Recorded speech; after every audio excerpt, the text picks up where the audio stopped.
امیر المومنین سیدنا عمر بن خطاب رضی اللہ تعالیٰ عنہ نے ایک مسجد کے پاس دروازے کے پاس ایک ریشمی جوڑا فروخت ہوتے ہوئے دیکھا تو انہوں نے عرض کی کہ یا رسول اللہ صلی اللہ علیہ وآلہ وسلم، کاش آپ صلی اللہ علیہ وآلہ وسلم اس کو مول لے لیتے اور اس کو جمعہ کے دن اور قاصدوں کے سامنے جب وہ آپ صلی اللہ علیہ وآلہ وسلم کے پاس آتے ہیں پہن لیا کرے۔ تو رسول اللہ صلی اللہ علیہ وآلہ وسلم نے فرمایا، اسے تو وہی شخص پہنے گا جس کا آخرت میں کچھ حصہ نہ ہو۔ اس کے بعد کہیں سے اسی قسم کے کئی ریشمی جوڑے رسول اللہ صلی اللہ علیہ وآلہ وسلم کے پاس آ گئے تو آپ صلی اللہ علیہ وآلہ وسلم نے عمر بن خطاب رضی اللہ تعالیٰ عنہ کو اسی میں سے ایک ہلا یعنی ریشمی جوڑا دے دیا۔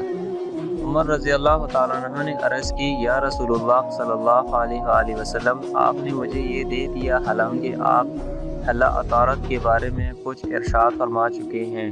تو رسول اللہ صلی اللہ علیہ وآلہ وسلم نے فرمایا، میں نے تم کو اس لیے نہیں دیا کہ تم خود اس کو پہنو۔